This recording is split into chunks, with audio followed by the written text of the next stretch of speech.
Well, hello and welcome to September 2025's episode of The Long and the Short of It, where the investment team at Oak Harvest recaps the last month for the Oak Harvest Long-Short Hedged Equity Mutual Fund, OHFGX.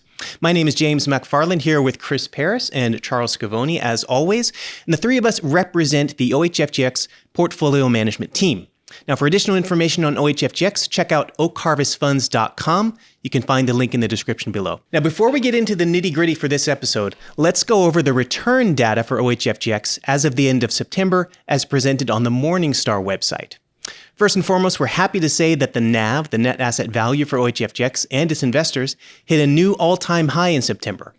Year to date, the fund is up 15.14%, continuing to outperform the benchmark S&P 500, and in our peer group, OHFGX ranks in the 13th percentile year to date and the top 4% over a one-year period. Now, with that said, let's turn to the three questions we look at every month. First, what was the OHFGX portfolio management team thinking about heading into the month? What key investment actions did we take during the month? And finally, how did things play out? So let's jump into it. Chris, talk us through what we were thinking heading into the month of September. Thanks, James. Well, September, normally the end of summer in most places in the United States, not here in Houston. The news flow for companies, individual companies, it usually slows down. Trading volumes slow down. Also, September is historically one of the worst months of the year in the stock market and one of only 2 months that averages slightly negative performance on the month. So we were positive on the overall market, but it's September, and so we didn't want to get out over our skis too far, as the fund was doing pretty well into the end of the third quarter. So short term, we bought some protection as we can. We bought some hedges. It was looking pretty cheap there. So on the stock side, that's pretty much what we did. So on the bond market side, we thought inflation is running above the Fed's target and growth was slowing, but we were afraid the Fed wouldn't pivot to a dovish rate cut. So September is the dead zone for earnings reporting, but the team thought the third quarter earnings would be setting up positively when they come out in October. As it turns out, there was a lot of non-earnings fundamental and deal announcements in September that supported much better performance in year-to-date names and sectors, much better than we actually thought going into the month. So. All right, thank you very much. So then, what key investment actions did we take based off of that view heading into the month, Charles? Yeah, well, really, it was mostly just a continuation of the secular growth themes that we talked about in previous months, but then adding in some trading around positions, tactical trading around a handful of positions.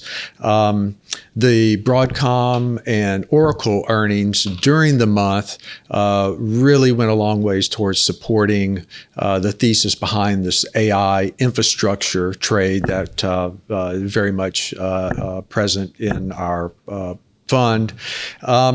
We did add a few names during the month to the portfolio that fit in our sales, marketing, and return on invested capital criteria. Robinhood, as a for instance, in the brokerage space, their expansion into more crypto trading, into prediction markets, really lends itself to strong revenue growth there. Didn't they make some announcement about billions of transactions already executed within that prediction space? It is just amazing. Yeah. So there were a handful of specialty firms that were in that space, but Robinhood as a platform company is very easy for them to implement these same sort of tools into their existing platform and drives huge leverage for them. We also added Ambarella in the semiconductor space. They fall in with our robotics theme in that they make the optical imaging receivers that would be used in robotics. We were really pleasantly surprised with a name that we had added recently, Electronic Arts, in the communications services area, the video game company. They were acquired, all cash offer for them, and so we took the money and ran. Real quickly, so when a company like that, a company that we own or that an investor owns, when a company is acquired, what happens to that stock? Yeah, it depends. In this case, it was an all-cash transaction. So if we could have chosen just to sit and do nothing and accept the cash when the deal is actually consummated. There's risk that something goes wrong there, but it's a cash deal, so we took the cash and ran. If it's a stock for stock merger, then on the date that the transaction closes, you would actually receive maybe some cash and some stock. For us, the MO is almost always our investment thesis no longer exists. Exit the name. Take the money and run, right. like I said, yeah. Yeah, we sold the stock. We didn't receive cash from the company. The deal isn't supposed to close for almost another year. Right. And the team made the decision that we didn't want to wait the year to get the $210, I think was the cash price. So we took a little less, time value of money, move on, find another investment. Yep. Absolutely. Interested in there's continuous in healthcare, a lot of talk about pricing pressure on brand name pharma, and so the generics area is something of interest to us on the long side. And how about on the short side of things? So as you probably are well aware of by this time, the fund kind of operates on a three-legged strategy. We've got the long side, our long book, the short side, and then our hedging program. So Charles has just gone through the long side. Now turning to the short side. Yeah, that's good clarification. Thanks, James. So as markets have generally risen, we have been adding opportunistically on the short side several new names, but a lot of the names sort of play upon one theme that we've talked about before. It's credit concerns, particularly with low-end consumers. And we've definitely seen signs of that manifesting itself in the auto finance area. And so that specific portion of consumer credit has been of a particular interest to us. We saw the just horrible reception of the StubHub IPO, another widely anticipated IPO, and it really just resonated the concerns we have with the event ticketing industry in general, which has been under scrutiny by the federal government for a while and continues to be, and we're seeing more states get involved, and this is directly pointed at the likes of Live Nation and their Ticketmaster subsidiary. Mm-hmm. Right. And that's really it on the short side. Okay, very good. Then how about the hedging program? And real quickly to sum up, what is the purpose of a hedging program that's kind of in the name? Yeah, so for us, our edge is as active managers, stock pickers. And so we try and add value where we can. And we believe we do that through the stock selection process. But what we can't control is the overall risk of the market. So we put together, we spent a tremendous amount of time and effort. We should do a whole show on that, how we built a hedge, but very capital efficient means of doing that via the options market that allows, if all goes well, the benefit of the stock selection process to flow through to the investor. This month, as Chris had mentioned earlier, being a pivotal month regarding Federal Reserve interest rate policy, markets have done very well, seasonally very weak period. We overhedge. We overhedge, and that's a decision that we made consciously. And the thought was that in the event that there is some sort of a hiccup in the market, we wanted to make sure that the downside was very well protected. Didn't happen. And so as a result, the hedge turned out to be a bit of a drag on overall performance. Right, but if the worst thing you can say is that this terrible thing didn't happen, then that's not too bad of a month. I would always rather have a conversation with somebody that describes why I didn't make as much money for them as possible, as opposed to having to explain myself what we did that was so stupid that we really did something dumb. Right. And at the time, the fund was outperforming the S&P 500 and its peers year to date, and even with the drag on the hedge for September, we're still doing both. That's right. Still doing both. Absolutely. Yep. All right. Thank you very much, Charles. And so with all of that said, so how did things play out? Yeah. So there was a whole lot of news stories and a lot of nothing in volatility in the overall market. So historically, the S&P 500 had one of its calmest months ever.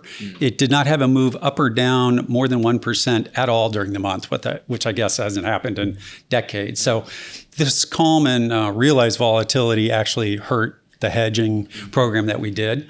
The Fed resumed its interest rate cuts in September, and with the weakness in the labor markets, the market has set up for, I guess, 4 more cuts in anticipation over the next 12 months.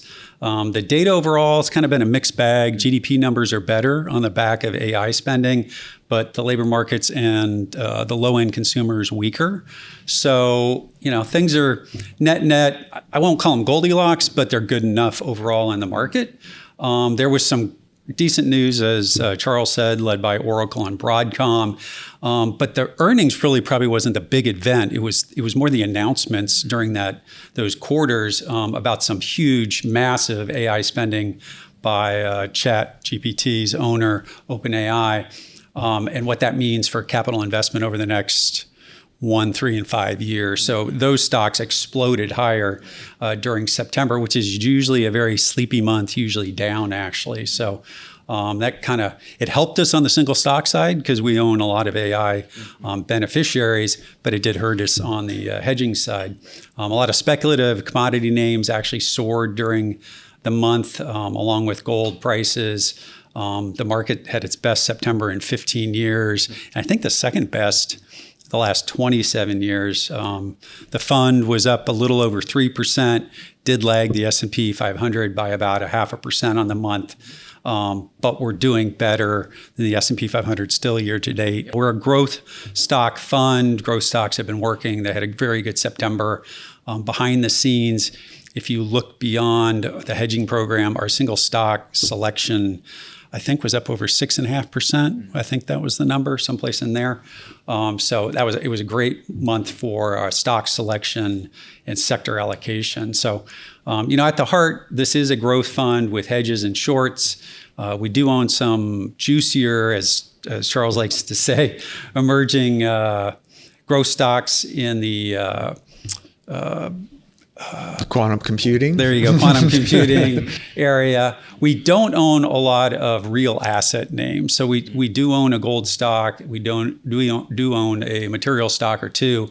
We don't own a lot of the real speculative ones that have no revenue, haven't even begun mining. And those were up, 200, 300, 500% during September. So people ask us sometimes, why don't you own cryptocurrency, or why don't you own a bunch of material stocks or things like that? And it's like, well, it doesn't really fit within our what our focus is, right? We look at productive assets. We need to put a pencil to paper and look at sales, margins, return on invested capital. That's what our specialty is. So we try we don't venture too far out of the box there. Right. I mean, it's easy to find a stock that's gone up tens, hundreds of percents over any given time period. But unless you have a defined strategy for getting you in and out of those names, I mean, you're going to blow yourself up at some point, which is obviously not something we're going to allow to happen. Yeah. And we always refer to that as just being process-driven investors. Exactly. On the single position area, had a great month with year-to-date winners kind of leading still in September, which is a little unusual. The optical and quantum computing space had some big moves, AI space. We own a optical company, Sienna, which has been around since the dot-com days. It was up over 60% during the month and added about 0.5% to the fund. So that was a big winner. Vertiv is another AI infrastructure play. It was up over 26% in September. It added over, I think, 35 basis points on the month. Outside of AI stocks, there was a domestic brokerage company that Charles mentioned, Robinhood, that was up and contributed a lot to the fund. I think it was up 30% just in 4 weeks during the month. So that really helps owning something like that. And then we own one of those uninvestable stocks in the discretionary AI, foreign AI space, Alibaba. It gained almost 35% on the month, and it also helped over 40 basis points on the month. So on the negative side, a lot of the sectors that have hurt throughout the year hurt again in September. Largely the software area has been a laggard. It was a laggard in third quarter, September including. So that hurt us some in the fund. Then single stock names, low-end consumer, and a lot of restaurant stocks also suffered. So I hate to say it, but we got winged in Wingstop. It was down over 20%, I think, on the month, and it was a drag of someplace in the 20 to 30 basis points And you can see that a lot of tax loss selling by some funds have been going on in some of these names at the end of September. What is tax loss selling, and how does that play into like this period of time? Yeah, a lot of large institutional investors who run funds, tax years and fiscal years end the end of September, end of October. Then it takes them 2 to 3 months to square their books, get the dividends that they're going to distribute on to their shareholders in line, so then they can pay them out in mid to late December for individuals whose tax years end pretty much at the end of the year. All right. Well, thank you very much, Chris. And thank you again for joining us in this episode of The Long and the Short of It. We, as always, will continue to focus on executing our highest conviction names, staying nimble, and looking to continue to outperform our benchmark and our peers. For more information on OHFGX and investing with us in OHFGX, you can go to oakharvestfunds.com, link in the description. Thanks again for watching. Thank you, Charles. Thank you, Chris. And we'll see you in the next video.